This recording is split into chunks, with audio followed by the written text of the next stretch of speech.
Hello students, welcome to Jayashree teaching class. এখন আমরা class 9-এর রায় মার্টিন কোশ্চেন ব্যাংক 2026 এর থার্ড সামারটিভ ভ্যালুয়েশনের টিচার্স ট্রেনিং মডিউল কোশ্চেন পেপারটা আজকে আমরা সলভ করব। তো মন দিয়ে তোমরা ক্লাসটা করো, কি রয়েছে দেখো। অন সেপ্টেম্বর 30, 1659, 1659 সালে 30 September, I miserable Robinson Crusoe, আমি যে হতাশাগ্রস্ত এই Robinson Crusoe, being shipwrecked during a violent storm, এক ভয়ানক ঝড়ে জাহাজ থেকে বিচ্যুত হয়ে, কেম অন আ শোর অন দিস ডিসমাল আইল্যান্ড, একেবারে বিচ্ছিন্ন এই দ্বীপে এসে আমি হাজির।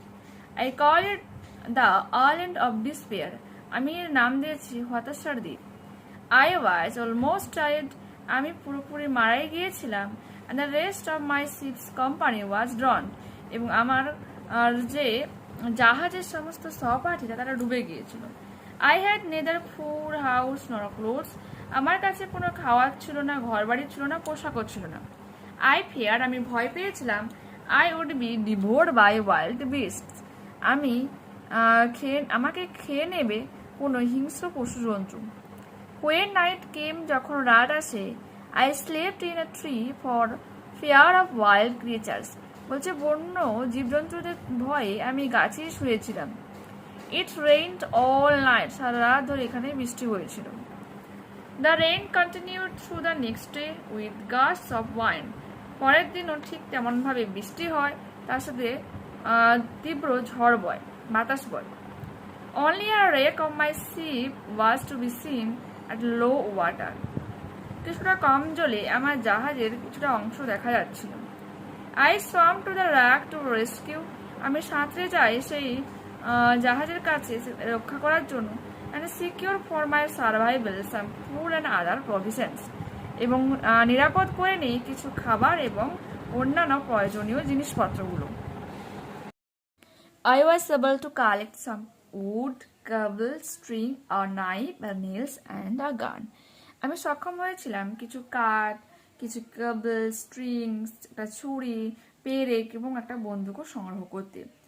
I also collected a hammock and some canvas with which I made a tent. এবং আমি কিছু পেয়ে যাই হ্যামক এবং কিছু ক্যানভাস, যেগুলো দিয়ে আমি একটা টেন্ট বানিয়েছিলাম। I got some ink and paper, আমি কিছু কালি এবং পেপারও পাই, মিন্স কাগজ পাই। I also found some money, আমি কিছু পয়সাও পেয়েছিলাম। But they were useless to me in this barren island, এই নির্ফলা দ্বীপে এটা কি হচ্ছে, ইউজলেস মানে ব্যবহারহীন হয়ে পড়ে। I was some 100 leagues out of the ordinary course of the trade of mankind, মানুষের ব্যবসা বাণিজ্য থেকে আমি অনেকটা দূরে চলে এসেছিলাম। I was convinced I had to spend the rest of my life alone in this world, desolate island, বলছে এই বিচ্ছিন্ন দ্বীপে আমাকে একাকী সারা জীবন কাটিয়ে ফেলতে হবে, আমি নিজেকেই বোঝালাম। I searched long for a place of safe habitation, আমি খোঁজ করতে লাগলাম কোনো নিরাপদ আশ্রয় যেখানে আমি থাকবো। I found a little plain on the side of the rising hill, উদিত পাহাড়ের কাছে আমি একটা নিরাপদ বলা যায় না, যে সমতল জায়গা পেলাম। On the rocky wall of the hill there was a hollow place worn in, বলছে ঠিক যে পাথরযুক্ত সে দেওয়ালের কাছে আমি গর্তের মতো একটা জায়গা পেলাম।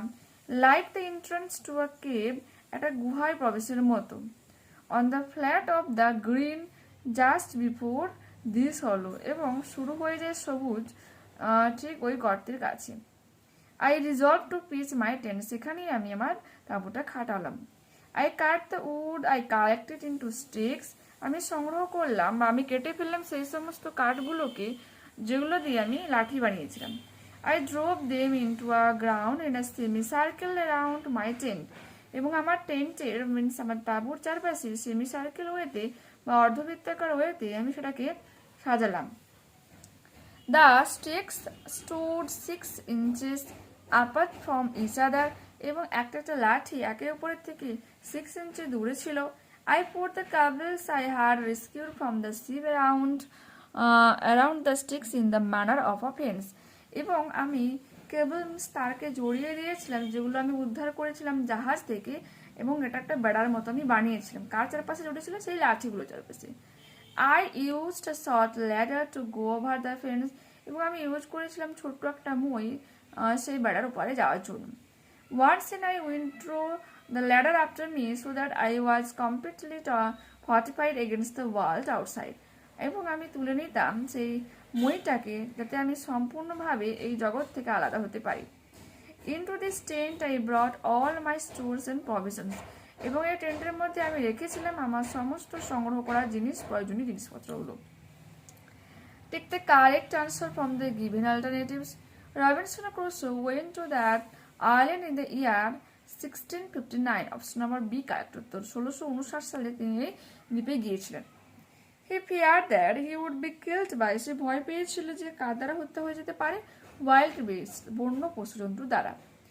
Robinson Crusoe secured some food and other provisions from the wreck of his ship, তার জাহাজের মানে অবশিষ্ট জাহাজ থেকে। To make a tent, he found a little plain on the side of a rising hill. Option number A correct উত্তর। To go over the fence, Robinson Crusoe used a short ladder, একটা ছোট মই ব্যবহার করত। Complete the following sentences with information from the text. At night, Robinson Crusoe slept in a tree for fear of wild creatures. এটা আমরা লিখব। এরপর কি বলেছে? He was some 100 leagues out of the ordinary courses of the trade of mankind. মিনিংগুলো বলেছে, সে কারণে আর বললাম না। The stakes stood 6 inches apart from each other. এরপর কজ এফেক্ট রয়েছে। প্রথমে এটাতে এফেক্ট দেওয়া রয়েছে, তোমাকে কজ বের করতে হবে। দ্বিতীয়টাতে কজ দেওয়া রয়েছে, তোমাকে এফেক্টটা লিখতে হবে। তো এফেক্ট কি দেওয়া আছে? Robinson Crusoe swam to the wrecked ship. সাঁতরে গিয়েছিল সেই ভাঙা জাহাজে। কজটা কি? Only a wreck of his ship was to be seen at low water. কেবলমাত্র ওই কম জলে তার ভাঙা জাহাজটাই দেখা যাচ্ছিল। কজ দেওয়া রয়েছে he withdrew the ladder after going over the fence. বেড়ার থেকে যাওয়ার পর সে মইটাকে তুলে নিত। এফেক্ট কি? he was completely fortified against the world outside. বাইরের জগৎ থেকে সে সম্পূর্ণভাবে আলাদা হয়ে যেত। ঠিক আছে, তো নেক্সট পেজ ওপেন করো এবং কি রয়েছে দেখো। আচ্ছা, এখানে কিছু পোয়েমের স্ট্যান্ডা তুলে দেওয়া রয়েছে, তো পড়ি। Sun warmed with the late season's grace. বলছে দেরি হওয়া সেই ঋতুতে সূর্য ঝলমল করছিল। Under the autumn gentle sky, বলছে শরতের সেই নম্র সুন্দর আকাশে। ওই ওয়াকটা আমরা হেঁটে গিয়েছিলাম and froze up through a pace, কিছুটার সময় আমরা বরফের মতো যেন আটকে পড়ি বা বরফাচ্ছন্ন হই। The great black snake went reeling by, কারণ একটা অনেক বড় কালো রঙের সাপ এঁকে বেঁকে যাচ্ছিল। হেড ডাউন, মাথাটাকে নুয়ে, tongue flickering on the trail, এবং সে তার জিপটাকে নাড়িয়ে নাড়িয়ে যাচ্ছিল। He quested through the parting grass, সে এগিয়ে গিয়েছিল ভাগ করা সেই ঘাসগুলোর মধ্যে। Sun glazed his cups of diamond scales, এবং তার আঁশগুলো সূর্যের আলোয় হীরের মতো ঝকমক করছিল। And we lost breath to see him pass, আমরা তো পুরো শ্বাসরুদ্ধ হয়ে গিয়েছিলাম তাকে এইরকমই পাশ দিয়ে যেতে দেখে। হোয়াট ট্র্যাক হি ফলোড, যে রাস্তাতে যাচ্ছে। What small food plate living from his fire sentence, কি একটা ছোট্ট খাবার যে তার আর এই শিকারের থেকে ভয়ে পালিয়ে পালিয়ে বেড়াচ্ছিল। উই স্কেয়ারসলি থট, আমরা ভয়ে ভয়ে চিন্তা করছিলাম। Still as we stood our eyes went with him as he went, যদিও আমরা দাঁড়িয়েছিলাম আমাদের চোখ তার সাথে সাথে এগিয়ে যাচ্ছিল যেদিকে সে যাচ্ছিল। কোল্ড ডার্ক অ্যান্ড স্প্লেন্ডিড হি ওয়াজ গন, ঠান্ডা অন্ধকার যেন তার মধ্যে সে গেল। ইন্টু দ্য গ্রাস তার হিট স্প্রে, যে ঘাসের মধ্যে দিয়ে গিয়েছিল, যে ঘাসে তার শিকারটা লুকিয়েছিল।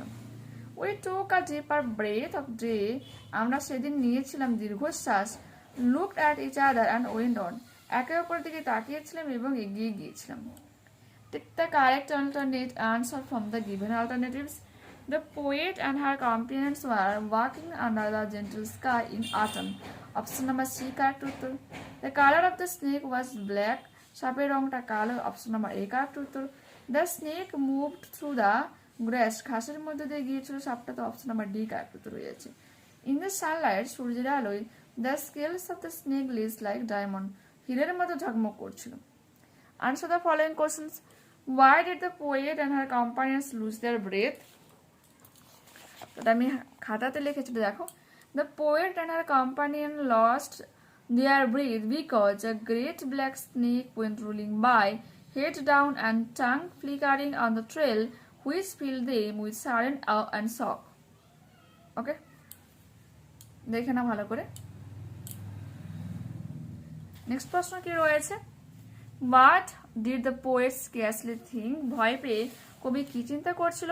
The poet and her companions scarcely thought about what track the snake followed or what small food it fled, leaving from its first intent. ওকে, এরপর আমাদের আনসিন প্যাসেজটা রয়েছে, একটু মন দিয়ে তোমরা ওটা বোঝো, একটু হার্ড আনসিন প্যাসেজই রয়েছে বলতে পারি। কি রয়েছে?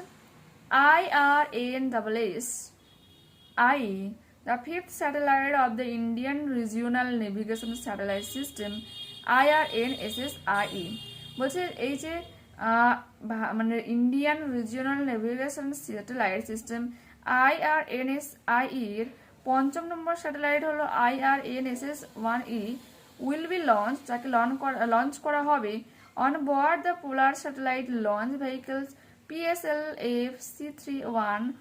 এই polar satellite launch vehicle PSLV C31 এর মাধ্যমে কোথা থেকে?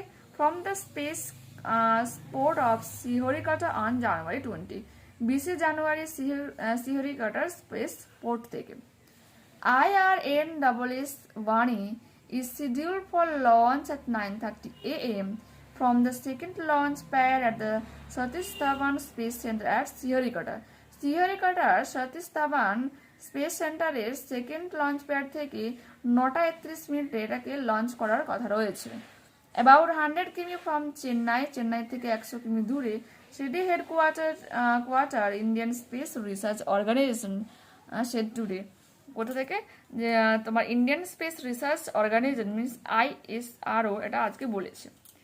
Stating that IRNSS-1E carries two types of payloads, navigation and ranging payload. দু ধরনের পেলোডস বহন করে নেওয়া, একটা তোমার নেভিগেশন, একটা হচ্ছে রেঞ্জিং পেলোড। ISRO মানে ইসরো সেট এটা বলেছে। Navigation payload will transmit navigation service signals to the users, ব্যবহারকারীদের কাছে সে সংকেত পাঠাবে। And will be operating in L5 band and S band, এই দুটো ব্যান্ডকে অপারেট করবে। The ranging payload consists of a C-band transponder which facilitates accurate determinations of the range of the satellite. স্যাটেলাইটে actually কতটা দূরত্বে রয়েছে সে ব্যাপারে কে বলবে? রেঞ্জিং পেলাইট। ওকে, তার এই C-band ট্রান্সপন্ডারের মাধ্যমে ট্রান্সপন্ডারে ইটস এটা বলে adding that IRNS-1E also carries corner cube retro reflectors for laser ranging. Laser ranging এর জন্য এটা বহন করে নিয়ে যাবে corner cube retro reflectors. A highly accurate rubidium atomic clock is part of the navigation payload of the satellite, এবং একটা উচ্চ ক্ষমতা সম্পন্ন রুডিয়াম অ্যাটমিক ক্লক এর মধ্যে থাকবে, মানে স্যাটেলাইটে থাকবে।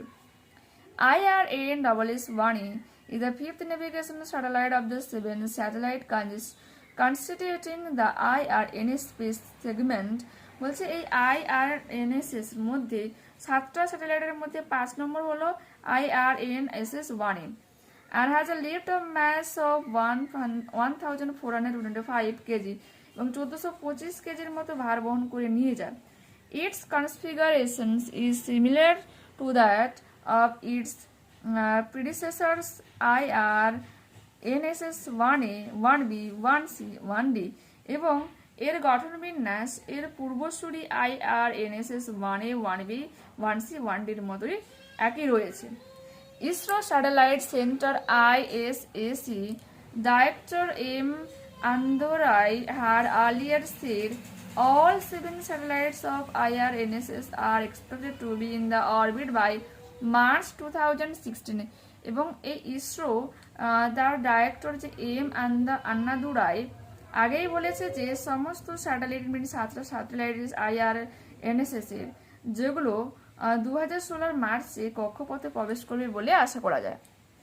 ওকে, take the correct answer from the given alternatives.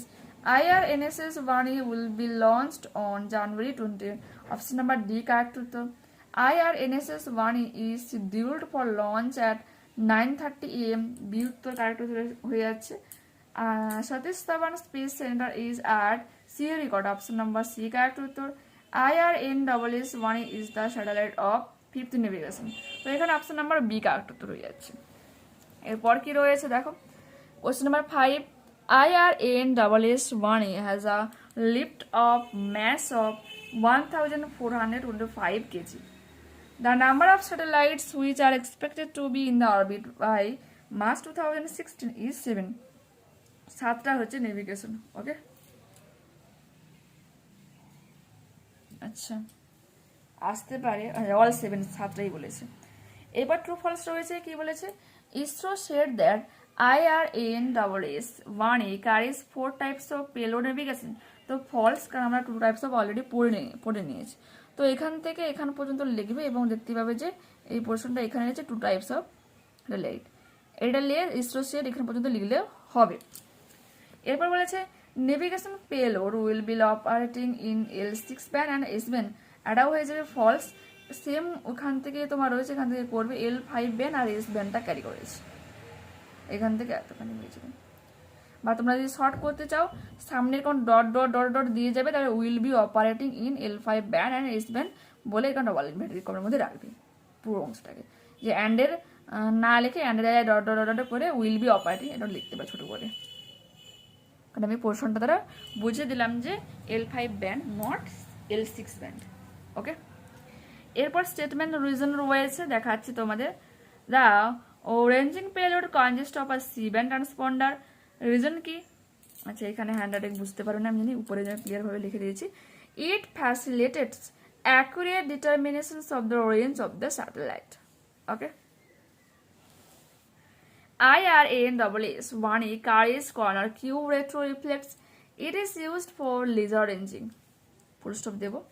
Grammar and vocabulary কি বলেছে, choose the correct answer from the given alternatives. They are going to New Delhi next Monday. পরের সোমবার তারা দিল্লিতে যাচ্ছে। I had done my homework before my mother entered the room. আমি আমার সমস্ত হোমওয়ার্কগুলো করে নিয়েছিলাম আমার মা রুমে প্রবেশের আগে। He has been working in this office since 1999. 1999 থেকে সে এই অফিসে কাজ করে যাচ্ছে। Underline the clauses in the following sentences and state what kind of clauses they are. This is the car which my father had bought yesterday. এটাই হচ্ছে সেই গাড়ি যেটা আমার বাবা গতকাল কিনে এনেছিলেন। তো দেখো এখানে লিঙ্কার হুইচ রয়েছে, হুইচের আগে নাউন কার রয়েছে। তো তখন তোমরা কিন্তু ক্লিয়ারলি বুঝতে পারবে এটা adjective clause. It is raining so we should stay at home. বৃষ্টি হচ্ছে সে কারণে আমাদের উচিত বাড়িতে থাকা। দেখো সেন্টেন্সটা পড়লেই আমরা বুঝতে পারবো এখানে কজ এফেক্ট রয়েছে, মিনস কি কারণে সে বাড়িতে তাদের থাকা উচিত বলে মনে করছে, বৃষ্টি হওয়ার কারণে। কজ এফেক্ট যখন থাকবে ওটা কিন্তু অ্যাডভার্বিয়াল ক্লজ হয়ে যাচ্ছে। They know that he is an honest person. তারা জানতো যে সে লোকটা হচ্ছে সৎ। তো এখানে যাবে that he is an honest person, এই পোর্শনটা হয়ে যাবে নাউন ক্লজ। আর এখানে so we should stay at home এটা হয়ে যাবে adverbial clause. Which my father had brought yesterday এটা হবে অ্যাডজেক্টিভ ক্লজ। আন্ডারলাইন করে দিয়েছি। Change the sentences according to the instruction. Ritu is beautiful, Ritu সুন্দরী, and she is also intelligent, এবং সে বুদ্ধিমতীও। Change into a simple sentence. Besides being beautiful, কমা দেব, Ritu is intelligent, সুন্দরী হওয়ার সাথে সাথে ঋতু বুদ্ধিমতী। We must eat to live. Change into compound sentence. We must eat, comma, otherwise we cannot live. বলছি আমাদেরকে খেতে হবে না, নচেত আমরা বাঁচতে পারবো না। I had lost my purse but I have found it. আমি আমার পার্সটাকে হারিয়ে ফেলেছিলাম কিন্তু আমি এটা খুঁজে পেয়েছি। Change into complex sentence. Though I had lost my purse, comma দেব, আই হ্যাভ ফাউন্ড ইট, তার সাথে কমা দিয়ে আই হ্যাভ ফাউন্ড ইট, আমি এটাকে খুঁজে পেয়েছি। Do is directed. Ritu asked his friend, Ritu তার বন্ধুকে জিজ্ঞাসা করেছিল, do you have an extra pen, তোমার কাছে অতিরিক্ত কোনো কলম রয়েছে। Since the mode of narration, Ritu asked his friend if he had an extra pen. Full stop দেব। নেক্সট পেজ দেখো এবং কি রয়েছে দেখো। His behaviour annoyed everyone present in the party. এই পার্টিতে তার এই ব্যবহার সবাইকে বিরক্ত করেছিল। Everyone present in the party was annoyed আর হিজ বিহেভিয়ার। এখানে আমি বাই না লিখে অ্যাট প্রিপোজিশন বসালাম। দ্য স্ট্রেঞ্জার সেড, অপরিচিত লোকটা বলেছিল, please give me a glass of water, আমাকে এক গ্লাস জল দাও। Since the mode of narration, the stranger requested to give him a glass of water, full stop দেব। Following are the meaning of the words that you came across in the answer passage given in question number 3. Find out the words and write them in the given boxes. কি করতে বলেছে, answer passage থেকে তোমাকে কিছু synonym বের করতে হবে যার ওয়ার্ডগুলোর মিনিং এখানে দেওয়া রয়েছে। The movement of ships or aircraft or navigation, send forward, launch, make ইজিভাবে, ফ্যাসিলিটেটস, এক্সাক্ট হয়ে যাবে অ্যাকিউরেট। এরপর কি রয়েছে, একটা লেটার রাইটিং রয়েছে, বলেছে write a letter to your headmaster or হেডমিস্ট্রেসেস requesting him or her to arrange an excursion. Excursion হচ্ছে কি আমাদমূলক বা প্রমোদমূলক একটা ভ্রমণের কথা বলা হয়েছে। তো দেখো কি লিখেছি। আচ্ছা, আজকে 7 না 8 তারিখ, আজকে 8, তাই তো, যেটা দেওয়া হয়নি এখানে।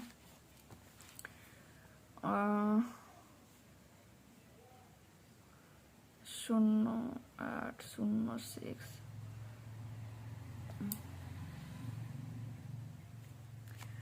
টু দ্য হেডমাস্টার, স্কুলের নাম দেবে এবং স্কুলটা যেখানে রয়েছে সেই পোস্ট অফিসের নাম আর সেখানে পিনকোডটা দিবে। তো এখানে দেখো ডেটটা আমি উল্লেখ করে যে সাবজেক্ট কি, request for an excursion, sir, comma দেব। এই যে তোমার হেডমিস্ট্রেস, তো এখানে ম্যাডাম লিখতে হতো। I am writing this on behalf of all the students of class 9, আমি এখানে লিখছি সমস্ত ক্লাস 9 ছাত্রছাত্রীদের উদ্দেশ্যে। We want to request you to arrange a small school trip to science city or a nearby museum this month, আমরা আপনার কাছে অনুরোধ জানাচ্ছি যাতে আপনি আয়োজন করেন একটা ছোট্ট স্কুল ট্রিপের জন্য সায়েন্স সিটি বা কাছাকাছি পূর্ণ জাদুঘরে যাওয়ার জন্য। Our trip will help us learn new things outside the classroom, শ্রেণীকক্ষের বাইরে এই ট্রিপটা আমাদেরকে সাহায্য করবে নতুন কিছু শিখতে। It will also be a very happy break from our daily study, এবং এটা খুব ভালো হবে মানে প্রতিনিয়ত ক্লাসের পড়াশোনার থেকে একটু ব্রেক নিতে বা বিরতি নিতে। Our class teacher has agreed to come with us, আমাদের শ্রেণী শিক্ষক বা শিক্ষিকা রাজি হয়েছে আমাদের সাথে যাওয়ার জন্য। Please allow us to go, দয়া করে আপনি আমাদেরকে যাওয়ার পারমিশন দিন বা অনুমতি দিন। ইউয়ার্স ওবিডিয়েন্টলি, কমা দেব, নিজের নাম, ক্লাস, রোল নাম্বার, সেকশন সব দেবো, স্কুলের নামটা দেবো। তো দেখো কোনো হার্ডওয়ার্ক কি রয়েছে, behalf, BEHALF, arrange, ARRANGE, next museum, MUSEUM, next কোনো নেই, ওবিডিয়েন্টলি, OBEDIENTLY। ওকে, দেখতে পেলে ছোট্ট করে লিখেছি, করতে সুবিধা হবে। এরপর তোমাদের একটা সামারি রাইটিং রয়েছে, পড়ে না, আমি জাস্ট বলে দিই কারণ আমার নিজস্ব গলা ব্যথা হয়ে যাচ্ছে, কন্টিনিউ বকর করে যাচ্ছে না সে কারণে। দেখো হেডলাইন কি করবে, the value of useful learning. Okay, বলছে গুরুত্বপূর্ণ জিনিসগুলো শেখার গুরুত্ব কি। Doing the same boring work every day makes a person very unhappy, প্রতিদিন একঘেয়েমি কাজ করার পর মানুষকে কি করে, অসুখী বানায়। To stay healthy and happy, সুস্বাস্থ্যকর এবং খুশি রাখতে we should learn different types of practical work, আমাদের উচিত প্র্যাকটিক্যাল কিছু কাজ করা, লাইক গার্ডেনিং অর ফার্মিং, যেমন বাগান করা বা চাষবাস করা। This keeps both our body and mind active, আর এই ধরনের কাজগুলো আমাদের দেহ এবং মনকে সতেজও রাখে। স্যাডলি, দুর্ভাগ্যবশত বা দুঃখবশত, modern schools only trains children to do business jobs letter, কেবলমাত্র ব্যবসায়িক কাজকর্ম করা, চিঠিপত্র লেখা শেখা যাদেরকে, instead of teaching real life skill, বলছে কার পরিবর্তে, যে বাস্তবিক জীবনের দক্ষতাগুলো শেখানোর পরিবর্তে high level education has become like a showpiece, এবং উচ্চশিক্ষাগুলো যেন শোপিস মিনস লোককে দেখানোর জন্য কেবল যেন হয়ে আছে। That people only care about for earning money, যেখানে লোকজন কেবলমাত্র পয়সা কিভাবে অর্জন করতে হয় সেটাকেই কেয়ার করে, অন্য কোনো কিছুকে কিন্তু গুরুত্ব দেয়নি। নিজের ভালো লাগা খারাপ লাগাকে বিসর্জন দিয়ে শুধুমাত্র মানুষকে কীভাবে 2 টাকা ইনকাম করা যায়, জমিয়ে যাও, এই করে যায়, ব্যাস এইটুকু, একঘেয়েমি জীবন কাটায়। এরপর আমাদের লাস্ট যে রাইটিংটা রয়েছে, বলেছে কি, suppose your uncle had been to Nepal when Nepal had faced that devastating earthquake, ভয়ানক যে ভূমিকম্প হয়, তখন তোমার আঙ্কেল ওখানে ছিল এবং সেটা ফেস করেছে। When he came back to told you what he had seen, যখন সে তোমাকে কথা বলে কি সেখানে ঘটেছিল, যখন ফিরে আসে কথাটা বলে। Now write an imaginary dialogue between you and your uncle expressing how horrible the earthquake was. এখন তুমি এবং তোমার কাকা একটা কাল্পনিক কথোপকথন করো যে কিভাবে সেখানে আর্থকুইকটা মানে ঘটেছিল বা কি পরিস্থিতিটা ফেস করেছে। মাইসেলফ, বা এখানে মি লিখতে পারো, আমি নিজে। ওয়েলকাম ব্যাক আঙ্কেল, ওয়েলকাম, দেখো ওয়েলকাম ব্যাক একটা কমা দিয়েছি, আঙ্কেলের উপর এক্সক্লেমেশন সাইন দিয়েছি। স্বাগতম কাকা, how was your holiday in Nepal, নেপালে তোমার ছুটির দিনগুলো কেমন ছিল uncle?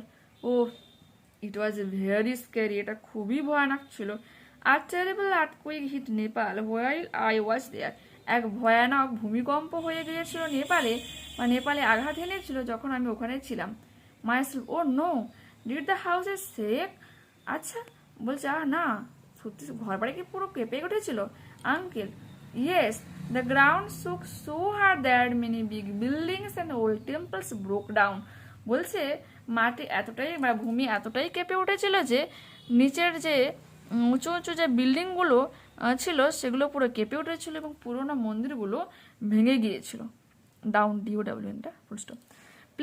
People were crying and running everywhere in fear, লোকজনেরা কান্নাকাটি করছিল, এদিক ওদিক দৌড়াচ্ছিল। Myself, that sound so frightening, এটা সত্যি শুনতে ভয়ানক ব্যাপার লাগছে। আরে ওকে নাও, এখন কি তুমি ঠিক আছো? Uncle, yes I am safe, yes comma দেবো, আই এম সেফ পরে কমা দেবো, আমি নিরাপদ। But many poor family lost their homes, অসংখ্য দরিদ্র পরিবার তাদের ঘর বাড়ি হারিয়েছে। It made me realise how powerful nature can be, এটা আমাকে অনুভূতি জানিয়েছে বা জাগিয়েছে বা বুঝতে শিখিয়েছে যে প্রকৃতি কতটা শক্তিশালী হতে পারে। তো দেখো, terrible TERRIBLE, buildings BUILDINGS, everywhere EVERYWHERE, frightening FRIGHTENING, families তো হলো পাওয়ারফুল POWERFUL। ওকে, তেমন আর কোনো হার্ড ওয়ার্ক কিন্তু নেই। তো দেখতে পেলে এখানে কিন্তু আমরা ফার্স্ট ক্লাস 9-এর থার্ড সেমাটিক থেকে কিন্তু ইভ্যালুয়েশন দিয়ে কিন্তু করে নিলাম। তো অবশ্যই যারা চ্যানেলে নতুন রয়েছে তাদের কাছে তো রিকোয়েস্ট রাখবোই চ্যানেলটাকে সাবস্ক্রাইব করে নেওয়ার জন্য। যারা অলরেডি চ্যানেলে রয়েছে তাদেরকে অসংখ্য ধন্যবাদ এতদিন মানে চ্যানেলের সঙ্গে থাকার জন্য, সাপোর্ট করার জন্য। তোমাদের অনেকক্ষণ ধরে ক্লাস করাচ্ছি, আমি নিজেও টায়ার্ড। তো যদি তোমাদের এই ভিডিওটা ভালো লেগে থাকে তো অবশ্যই প্লিজ তোমরা লাইক বাটনে ক্লিক করো, হাই বাটনে ক্লিক করো এবং কমেন্টে তোমাদের মতামত জানিও যে অ্যাকচুয়ালি এই ভিডিওটা তোমাদের কেমন লাগছে। ঠিক আছে, ওকে, টাটা, বাই।